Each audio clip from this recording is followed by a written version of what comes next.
So what's up, everybody, and welcome to the Huddle, where we discuss how to maintain forward progress in your flooring installation career. I'm Paul Stuart, and I'm joined today by Daniel and Jose of Preferred Flooring, as usual. Today, we're going to conduct a little different type of huddle, and it's meant to kind of hit where the rubber meets the road, and that is money. Oh, looks like we got to join. Hey, we got video. Hey, I can see your pretty faces. Luckily, I wasn't doing anything else. Yeah, let me turn this a little bit that way so you can see the pretty. My handy dandy ear scratcher out too. Okay, good thing we didn't catch on that. So, what we're talking about today is how to avoid payment mistakes. So mistakes in receiving payments. And what I'm talking about and what this has come from is talking to several different subs across the nation and also reading through some Facebook forum complaints about getting paid. I wanted to discuss some of the common mistakes from an installer standpoint, what you can do to protect yourself, A, and B, what to do when you don't get paid. So first off is quality has to be there, guys. I'm sorry, but you cannot expect people to pay you top dollar for work if you're not giving them top dollar quality. So a dollar period. What's that? It's an over a dollar period. Yeah. Just you got it done and you didn't have top dollar in it doesn't mean you're gonna get paid anything if the customer's not happy, if the client's not happy. Yeah. So first off, do quality work. I don't know how else to say it. If you are deficient in skill, you need to get the training necessary to up your skill level. Don't jump into things. This is another common problem I found in kind of researching for this episode is guys are jumping into systems or new processes of flooring, new things that they have not received training on. If you've only ever done 12 by 24 being the largest format ceramic tile you've ever done, don't jump in and accept projects where it's a 2 foot by 5 foot tile or 3 foot by 5 foot panel, gauged porcelain panels. Get the dang training first. Make sure you know what you're doing. Now, one thing, look, you might accept it and the job's several months down the road and you can get the training in between accepting a job that has that and actually doing it. That's fine. But you have to have the training for systems that you've not done before or been properly trained on. So I have found guys, they'll even admit it if you read through some of the results of what the guys say in a Facebook forum post of, well, yeah, it wasn't perfect, but okay, well, you already told me why you didn't get paid. Yeah. Right. When you say that, yeah, I mean, you already know it. That means you're calling that good and you're walking away.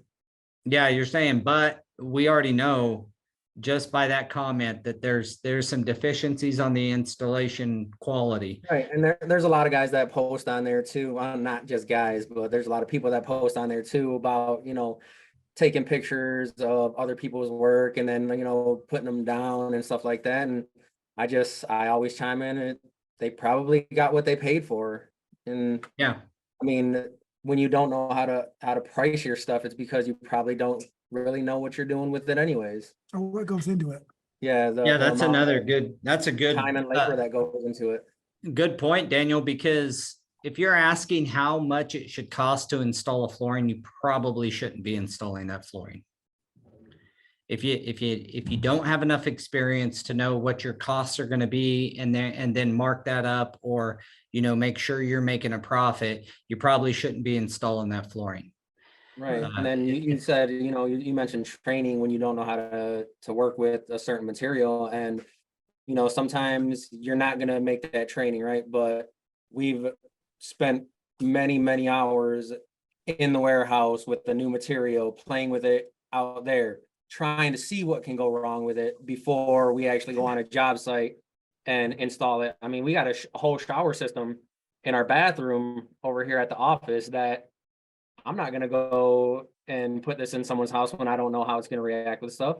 Yeah, this is the Yeah. first. Well, if you're already highly trained, you're already very proficient at most flooring, that's a good method right there, is at least get the experience with it, put your hands on it, mess around with it, do it, experiment with it when money's not on the line. That's a form of training yourself. Once you've got your foundation of knowledge built and your foundation of installation, training, done, then you can use that method of messing with the flooring, messing with different adhesives, whatever the situation is. So number one on this subject is make sure you know what you're doing and you do good quality work. That is, then you have a lot of tools at your disposal if someone's just not paying you. So quality first, guys. Second, try to do work with good people. Like, vet the people you're doing business with. If you're working for a shop, make sure it's a good shop. In the Go Carerra network, we only onboard companies that have great reputations for taking care of their installation professionals. So if you're working outside, that's fine. My point is, do some research. Make sure the company you're working for has a good history of payment, a good history of paying their subs on time, and a good history of taking care of their install professionals. So that's the next point I would make. And another thing is, make sure it's in writing. A work order, obviously Go Carerra is a digital platform that the work orders are all mutually agreed upon. They're all signed off in digital contracts, so to speak. But if you're not using that, at least make sure you have some form of a contract or a written proposal that's signed off and accepted, so that you have documentation of what you have agreed upon from what you're going to provide, and that matches what they're paying. You have to have that. Do you guys have any, handshake deals are tough to do, right?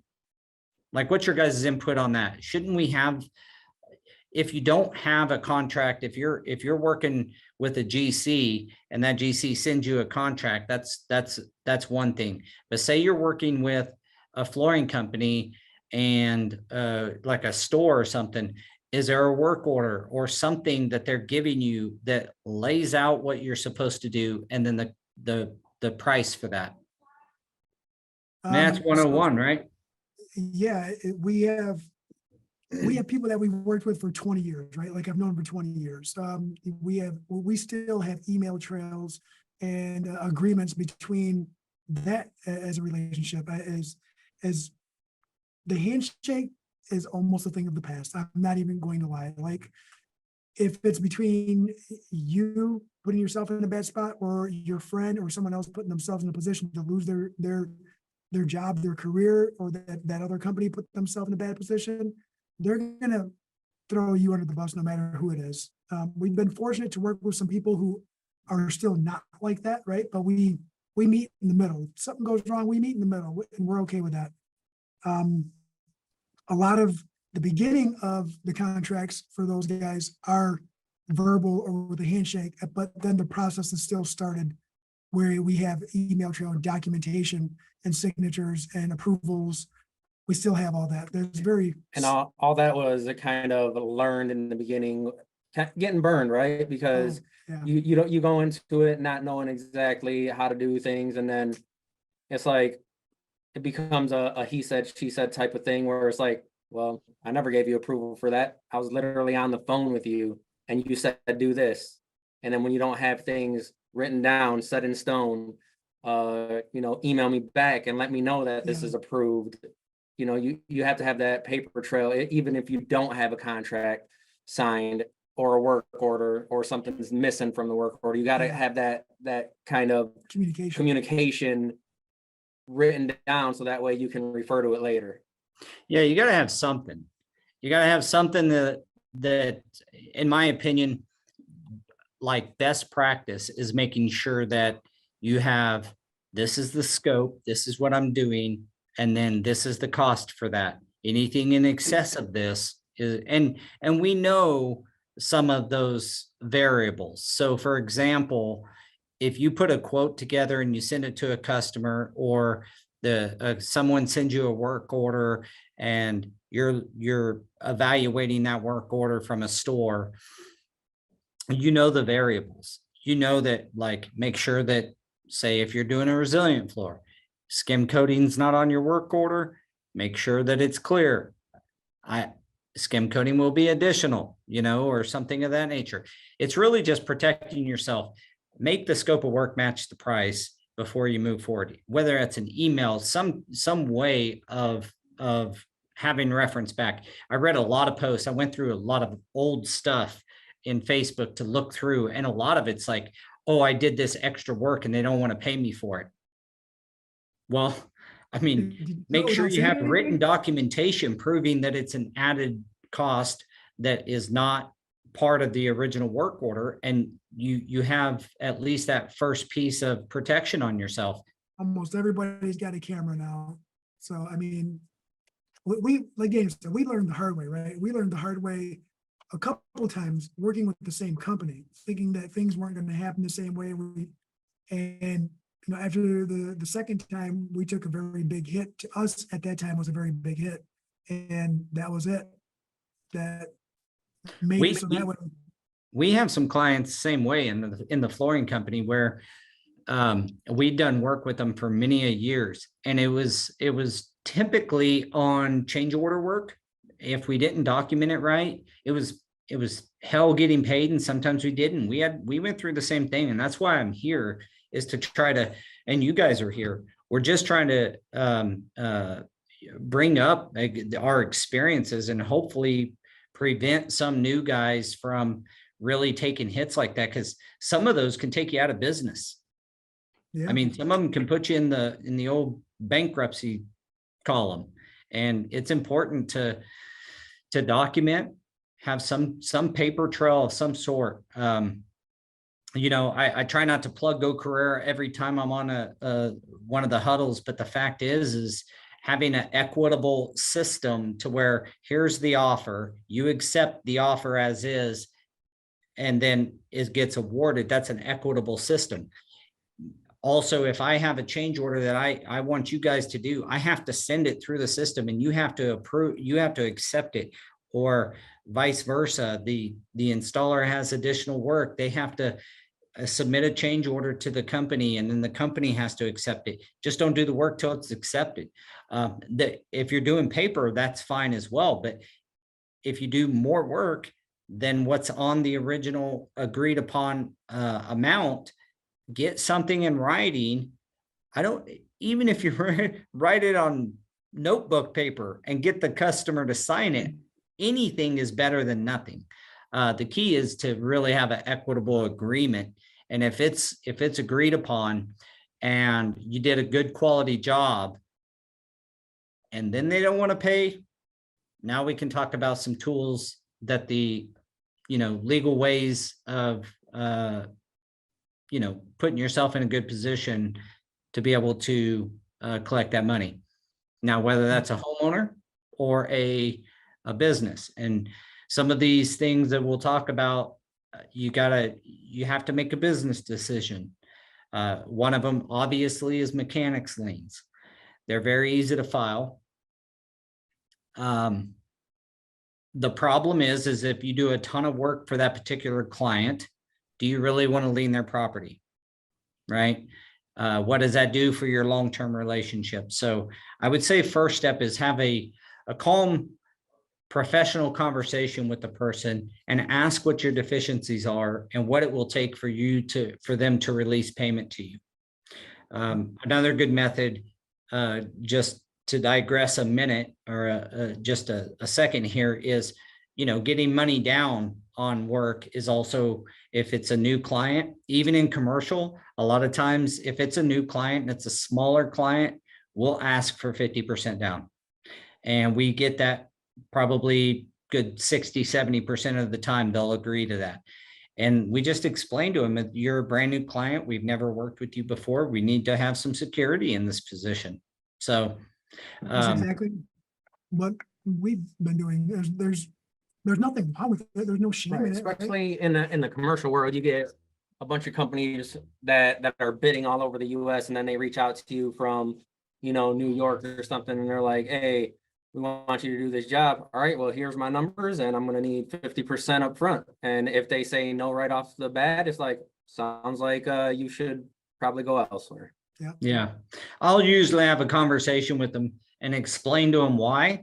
And then if they have the same stance, like we don't do that, I say, well, we don't do that either. I mean, We don't do business with new clients out of state on a Buffalo Wild Wings we're not going to just jump in and expend resources and money with no guarantee. And a lot of times they'll agree, they'll understand. And if you're working with a good company, they get it. So that goes into, you guys have experience with placing liens. Have you guys done that in the past? We No. have not, pretty close recently, but we have not exercised that. because you only have a certain window. Yeah. Yeah. So the rules to that is this varies per state. So I just got back from Utah to get our contractor's license in Utah because we got some work up there. In Utah, for example, you have to file for your, like at the very beginning of a job within, I believe it's 30 days of starting the job, you have to file that you have lien rights, basically. So you're filing that you have an equitable position in that project. That's not a lien. It's not an intent to lien or anything. It's just putting it on a directory that you are one of the people working on that project and you expect to be paid for the work that you're doing. That in most states, and please look at your local lien rights, engage an attorney. I'm not giving attorney advice. I'm not an attorney. I can just speak from my experience. And we work all over the nation. So I know one thing for sure, it varies per state. Lien rights are a state mandate or a state ordinance. Mm-hmm. It's not a federal thing. So, but most of them, one of the most common things is you must file a lien within 90 days of the last work performed. So the last time you were on the job performing work, you have to file a lien within 90 days. And that's pretty sticky, isn't it, when you're doing commercial work? Right. And then we went through, I think it was our local chamber had someone do a presentation on liens, and we were on there, and they said that, here you actually have to file an intent to lien before you can actually file a lien. Yeah, and that's the same way in Oregon. In fact, we have our license up in Oregon. In Oregon, you have to file a notice of intent to lien. Yes, that's what it's called. Right, and that you have to file that within a certain time frame. And then if it doesn't get taken care of within a certain time frame, you have to actually file the lien. Now, what does filing a lien entail is it's typically in most states pretty easy to do. The idea is that they want to protect the workers to not get shafted on payments, but it does have time frames. So you have to be cognizant of the timeframes to do that. And mechanics liens actually can force a property into foreclosure. So most times it's going to get taken care of at the notice of intent to lien level. But you just have to know what these timeframes are for your state and make sure that you're abiding by those rules. Yeah. Now, if you have an open punch list item or you did poor workmanship and they can prove that, they're going to win. I mean, the bottom line is you gotta make sure you get step 1 and 2 done first. You gotta be a professional in that particular flooring product or discipline, say ceramic, carpet, hardwood, or resilient. And then you have something to stand on. You got to build a good foundation, which is doing good quality work. After that, you do good work, turn in your billings, and you're not getting paid. These are just some methods to help you get paid. Now, from a general standpoint, I'm always going to call the customer first and try to figure out what the deficiency is of why they're not paying me. And if they tell me, well, they have not been paid from, in commercial, there's a lot of this, which is I haven't been paid from the owner yet, right? And most commercial contracts in most states allow pay when paid or pay if paid clauses in the contract. You are then, when you execute that contract, you're agreeing that I understand that the contractor's ability to pay me is dependent upon their ability to get paid from the owner. Right. That's okay. We do it all the time. And usually it's like within 5 to 7 days of them receiving money from the owner. The key here is that a lot of GCs will tell you, oh, I haven't been paid yet. Just ask them the one question, if they have been paid. And if they say they have not, ask them if you can call the architect or owner. And I typically do it in a very friendly way by saying, hey, if some subcontractor pressure would help you get paid, I'm happy to make a phone call to the owner and let them know that I want paid as well. And it shows them that I'm willing to take the next step. I'm willing to make that phone call to the architect or to the owner Really good way and to put it. ask. Yeah, I want to know like where the money's at and why it hasn't been released. I'm willing to make that phone call to the. Sorry. What's that? Sorry.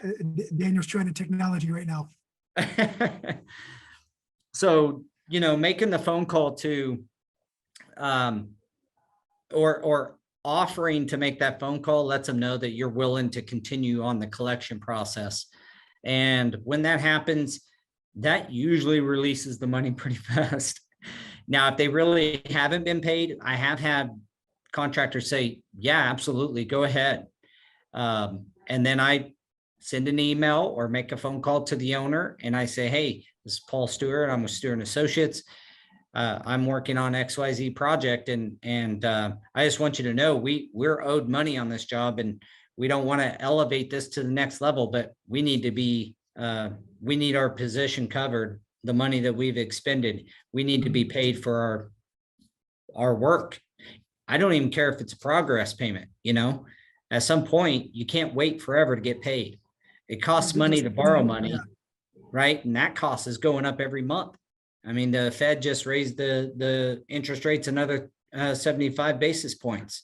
So, if you're borrowing money to cover your receivables, like you have to do a lot of times when you're in commercial, realize that cost is there and you can't wait forever for it. So any other dirty tricks of the trade that you guys have used to kind of release payment when an owner or someone is kind of being tough? I don't say really dirty. I mean, we're just very upfront, very transparent. A lot of the conversations that we have are upfront to avoid that. We do have that documentation. We do have those conversations upfront because it's a lot more uncomfortable to have them when that time of need is there. So we make sure that is part of the front end instead of worrying about it on the back end now. And a lot of that is because of What we've been through. What we've been through. It's just, it doesn't take me any time to I don't want to say speak my mind because I'm really laid back about it, right? It's just a casual conversation. You bring it up. You say, hey, these are my concerns. Do we have to document this? Do we have any concerns with these finances? And, it's really an upfront conversation to avoid it at the end. Well, that and lately what has worked is I just contact them and say, hey, this is, this late. I'm getting ready to send it to collections. I'm giving you one last chance before I do. And I mean, once I just a few weeks ago, I sent, something out that said that, and we were paid within like 2 hours. Yeah. It's funny. I mean, so it depends on who you're working with, but there's plenty of instances out there where people want you to collect. I had a really old receivable one time. It just kind of slipped through the cracks, and it wasn't for a huge amount, but I collected, and they were like, you're calling to collect on this 5 months later? And I'm like, well, you knew you owed it. Right. I did the work.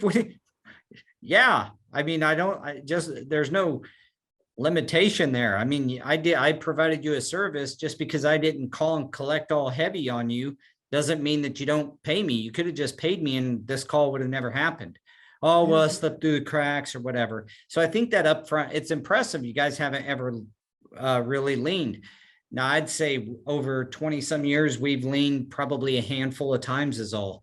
And some of those were just letters of intent. Even though Kansas doesn't require you to do a letter of intent to lien, we can send that anyway, right? That's still a good practice. Like, hey, we're owed this amount, and this is just putting you on notice that we intend to lien this project if we don't get paid within, and we'll put a time frame to it. That works, and we do 300 to 400 projects a year. To only have leaned a handful or less of times is I think lessons get learned fast, just like you guys said. I learned from early days of not getting paid. You learn quick when your pocketbook gets hit hard. So doing the first few steps correctly, providing good service, good quality, and then following up, making sure your contract, whatever that means, work order, handwritten, whatever, that's in place, email, however you go about that you got some written documentation to back you up. And then, you won't get there very often. But I am surprised on the Facebook forums and different forums you look at how often this comes up. Now, I will say this is more of a homeowner thing that I've noticed from the social media post stuff. I don't deal with homeowners that often. And when I do, there's usually a professional that's involved, meaning an architect or a designer I'm working with on the job. But direct with homeowner retail type stuff, I don't do. So I don't have the experience there, but I can tell you it's always in your best interest to make sure you have clear work directions as far as what the project entails, and that you have a price associated with that scope. Yeah. I don't care whether you're doing a homeowner's house or a commercial project, a $4 million commercial flooring project. Either way, clear scope, what's the cost, what's the clear exclusions, and then a good practice of making sure that any changes that come about are documented and equitable or agreed upon. Yeah, and it's just like the 50% down for the residential, the homeowners. Like, I don't think we've touched a residential project without having that ever. Yeah, I think that would be my everyday practice. Now, homeowners have gotten burned too. Yes. There's plenty of examples of just go on your local Facebook groups and search for contractor. A bunch of them probably come up about how people just take the money and run. Yeah. So they have reason to be skittish over the 50% thing. look, building your reputation and your business is the best part to that. I don't blame a homeowner for not wanting to give 50% down if you've been in business for 6 months and you have no references, you have no reputation. You got to kind of understand their side. That's the struggle of being a new business. So I don't know that there's a great way around that. I know that I have heard some guys will say, upon delivery of materials, they break it down to where there's a schedule of values. That's what we call it in commercial. But if you do that for your homeowner, like this is the cost of your materials with my markup, cost of your labor with my markup for each line item, like maybe it's your bathroom tile, this amount, your labor is this amount, and then in your kitchen, it's your materials are this amount and your labor is this amount. And then when you get your materials, you can bill them for those materials and recognize your profit at that point for the material. And then as you finish your labor, you bill on a percentage basis to that homeowner. Right. Danny Sherman on Facebook just said that he's learned it's harder to get a deposit on labor only. But when supplying material, they always make sure that at least the material is paid for up front. So that way you're not floating that material cost. And that's a valid point right there. Right, too. because technically you haven't done any labor on that project anyway, so why bill for the labor? But I guess it all depends on how much labor is actually going to be involved too, and how much, that ratio of material to labor is. Yeah, if you're doing materials and labor, which if you're working direct with a homeowner, hopefully you're able to supply some materials for the job, if not all. I would recommend that you put profit on that material. That profit will help pay for some of the labor as you perform the job. So don't just cover your raw cost of the material. So if it costs you $500 in material, don't bill them 500, bill them 580 or whatever it is, so that you can have some profit to then cover some of your labor costs, whether it's yourself and having a little bit of money to pay yourself while you're doing the work, or if you have helpers, you're able to, or other installer professionals, then you have some profit that can help pay them while you're doing the labor. Right, and Rollins says that he gets 50% on all of his jobs, like across the board. So, it's all on know who you're dealing with, right? Now, doing your research and stuff like we mentioned, in the beginning, it's know who you're dealing with. That way, you know what they're comfortable with as well. And then, especially when you don't know them, that's when you really gotta be like, all right, this is what the way things need to be. Don't let them talk you out of that, because usually that's when the times you do get burned is when you're like, all right, I'll do it this time. And then it's like, shouldn't have did it this time. We've been hindsight on that's 2020 for sure. Yeah. The other thing I'd point out is that a couple of the people who have commented are known for quality, right? So if you know who you are, you can have some real confidence, and that you execute well, you can have real confidence in asking for the 50%. If a homeowner's a little bit on a homeowner's side of things, if they're a little reluctant and you have a great reputation and you can provide with some references and things like that, they're going to be more apt to, come off that 50% down, or paying for the materials upon delivery. Some way.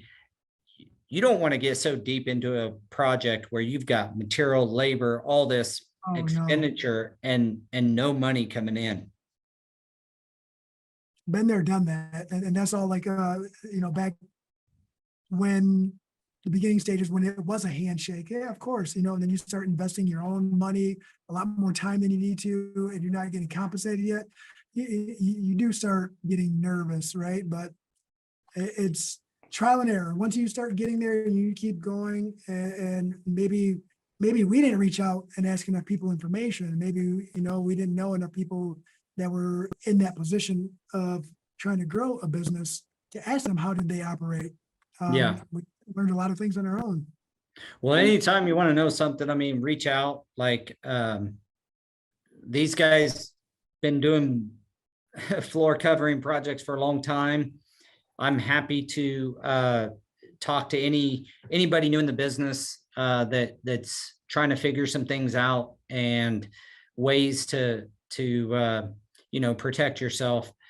I would also say that non-payment is one thing. I mean, it even kind of blows to have to forgive my English there, but it does. It sucks to have to wait for a homeowner to get the draw from their bank and then process it and then cut you a check. I mean, even waiting on money costs money. And that's why I say make sure you got some profit in your materials. I do know there's plenty of guys that just cover that, like the homeowner wants their receipt and then they want to just pay the receipt. Well, make sure you're not dealing with those homeowners. I mean, no offense to anyone, but let the scrubs do that work, I guess. I don't know how else to say it. The bottom line is you have to be profitable. If a homeowner doesn't understand that you're going to have profit, you had to drive your truck or your van or your Right. vehicle to go pick Operating up expenses. materials. Yeah, And time. there's time and effort in getting those materials picked up and taken to the homeowner's house. There has to be some money coming in to do that. And then, like, I don't know why construction in general is that way. I think it's because the consumer has been burned. So they have a bit of a reluctancy probably is part of it. But there again, I think that's building your reputation up to where they feel comfortable with you because they know you're going to execute and they know you're a good, solid company. They'll be more apt to pay you if you're in that position. We're pretty fortunate to deal with a lot of people like that. I know we've been around for a little bit, but when you start attracting that certain demographic, it makes it easier because the word of mouth travels so fast. And we appreciate all the word of mouth that we've received for the amount of work that we have now. Have you guys in the past, we're getting close to the end of this, but I thought I'd ask, have you in the past like had somebody that is reluctant to give you the down or process the payment, and then you give them references and they find out that you're a good company and come off of that? Yeah, we actually just had that with a very large job actually. And we never do that. In our contract, it says this. And I'm like, well, in mine, it says this. So like, I understand you want me to follow what your guidelines say, but I also have to protect myself and my company, right? And if we can't meet eye to eye on this, then I'm sorry, I'm just going to move on and you're going to move on. And I think the job went away for a while, and a month later, we got a phone call back like, we're ready. Yeah. And I'm like, I gotta redo my proposal, guys. Right. Things have changed. And I think there's been, more than just that. Sometimes they call us and then you give them a price and then they keep on looking around and we don't even give them references. They just call other companies, and then every single other company they talk to, oh, this is what's going on. You should call these guys. Yeah. And your reputation is good when you're calling other companies around here and they send you back to us. So it's like, I guess.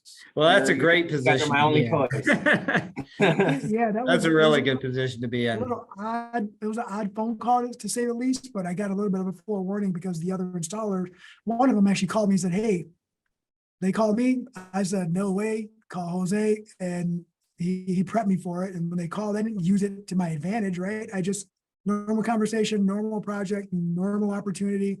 We made the best of it. So it looks like a question came through. How do I go about making a contract to make sure I start getting deals in writing? What are the most important things to put in my contract? I'm not an attorney. I've read millions of contracts, maybe not millions, but thousands for sure. I would say get with an attorney and get a standard form contract. If you did want to write your own, you can get with the AIA, which is the American Institute of Architects, and kind of go through their contract and pick and choose the stuff you like, because the legality of their language in that contract is going to be accurate. And you can kind of copy and paste some of the things that you like, leave the things out that you don't. But as far as what's the most important to put in my contract, listen, it can go as detailed as you want, but the two most important things in my opinion is scope and price. So Yeah. what is the scope? What are you providing? And then what is the cost to provide that scope, and making it clear in the contract that this price is for this scope. So that would be probably the most important things to make sure. If you get an attorney to write it up, it's worth the investment. Probably cost you $500 or $600, a couple hours of an attorney's time for them to write a custom contract for you to give to your homeowner, to your GCs, to whatever. If you're a flooring company, a lot of times we provide a contract to our GCs. We have, for when we work with our subcontractors, we have a master subcontract agreement that they sign. And that master subcontract agreement covers all the particulars that come across in a commercial project. So that's going to be really detailed to your specific business and how you like to operate. But the 2 points that obviously you can't do without is the scope and the money. Yeah. Right. And then make sure you start listing your exclusions too, because I think we list exclusions, and then in there too, it also says that if it's not listed on this proposal, it's not included. Because Yeah, good point. there's a lot of times where people are like, well, I thought this was included. Well, no, it's not. Yeah, we try to make it so that way everybody can read it, right? Like, there's a lot of legal verbiage that gets tossed around, but when we have the template and then we customize it by what's excluded because of a walkthrough, because of what we talked about on the phone. So we try to put those smaller details in there so it isn't so broad in the terms, but it does. say Yeah, right that's a on good there. point, Jose. Like, if you are going to create a contract, I would say don't make it so doggone complicated that they need a law degree to read it. Tell Right. so it does depend on your business. I mean, I get contracts, especially on like our government work. I'll read through it and it'll be that thick. Yeah. But a lot of times will just send it to the attorney to one over the thing as well. So, but if you're providing contracts to homeowners, or you're providing contracts to, general contractors, scope, money, and very good point, guys, exclusions. So you're telling them what's in it and you're telling them what specifically is not in it.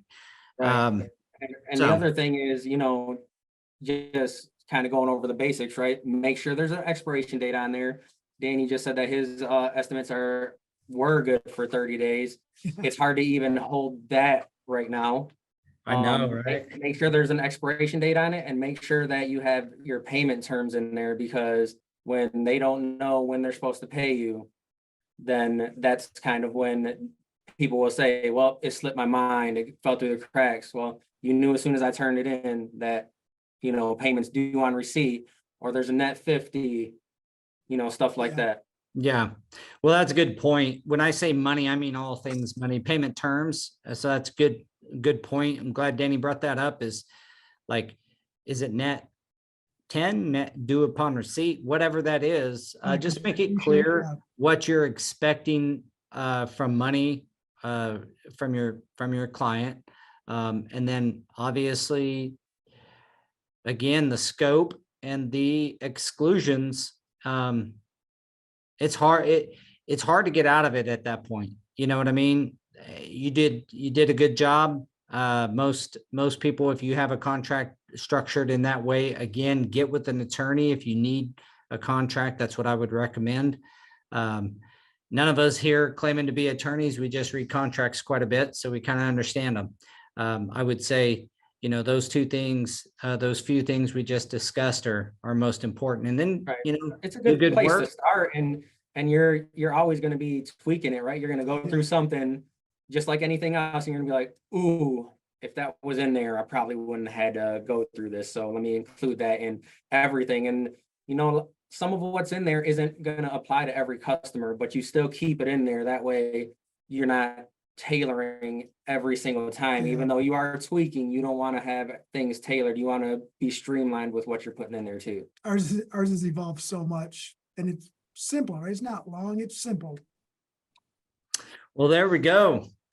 I know that this has been a problem for a lot of installers, a lot of flooring companies. So I hope you guys found value in the conversation today with the guys. We've been through it. We've lost money, both of us. I know we've made some adjustments. Hopefully this helps you to understand. One thing I would say, don't think that, oh, I'm too small to start doing this. This is one of those deals that, number one, it'll make you, you're setting yourself up to be bigger by doing it early. Operate like you're bigger than you are. So don't think you're too small to have contracts. Like, you could be a one-man show. If you're doing homeowner work, I'd be having a contract. It's a good investment. So with that, thanks for joining us here on Huddle number 10. Jose and Daniel, thank you guys again. I appreciate you. And for all those on Go Carerra Network, we have some really exciting stuff coming down the pipe. So stay tuned. And if you're not guys, on we will there, catch you make sure you get your free installer profile set up, because yes. Yeah, it's there's a lot of free. Why not? opportunity. So it's no risk, cancel anytime type deal. Get on, get your free profile. One feature that came out that we've just not done a very good job of promoting is the merchant account. If you're on the Go Carerra Network, you can invoice, you can accept credit cards from anybody, from your side jobs, from your aunt, from your GCs. If you got a GC that's like, hey, I ain't got the money, say, well, I'll accept credit cards. You cover the convenience fee of 4%. Boom. So it's a financial tool that you're able to use just by having a free profile on Go Carerra. You can now accept credit cards. I mean, that's a huge value, I think. That is huge. I mean, there's so many guys out there that are always asking questions, who do you use? How do you implement that? And when you have it, in your pocket, and all you got to do is, punch in some numbers, it's just streamlines the whole process. Yeah, and it's super easy. I mean, we've processed, I had a guy, one of our installers, who does work on the Go Carerra Network, but I hired him to paint the outside of our building. It's not a job, so I didn't send him a Go Carerra work order, obviously, but he billed me right through the merchant account, and I paid him with a credit card for it. So it comes in real handy. We're going to do better at promoting the features and new features coming out. So be on the lookout, and I appreciate everybody. We'll catch you on next week's Huddle, and thanks for the questions, comments, and gentlemen, thank you again. Yeah, no problem. We'll see you guys next week. Awesome. Oh, everybody, get down to CFI convention August 2nd. Well, that's where we're going to be next week. Yeah, I think we might even all be try and be on the same screen next week, huh? Yeah, we'll all be together. So yeah, come down and see us. It's a great event. You'll learn a lot, and you'll make a lot of good connections. So get down to the CFI convention. It's in Orlando, and hell, it's beautiful down there, if nothing else. So hopefully we'll get to meet some of you guys, and looking forward to that too. So with that, all right, I will chat with you guys later. All right, see ya. All right, bye guys.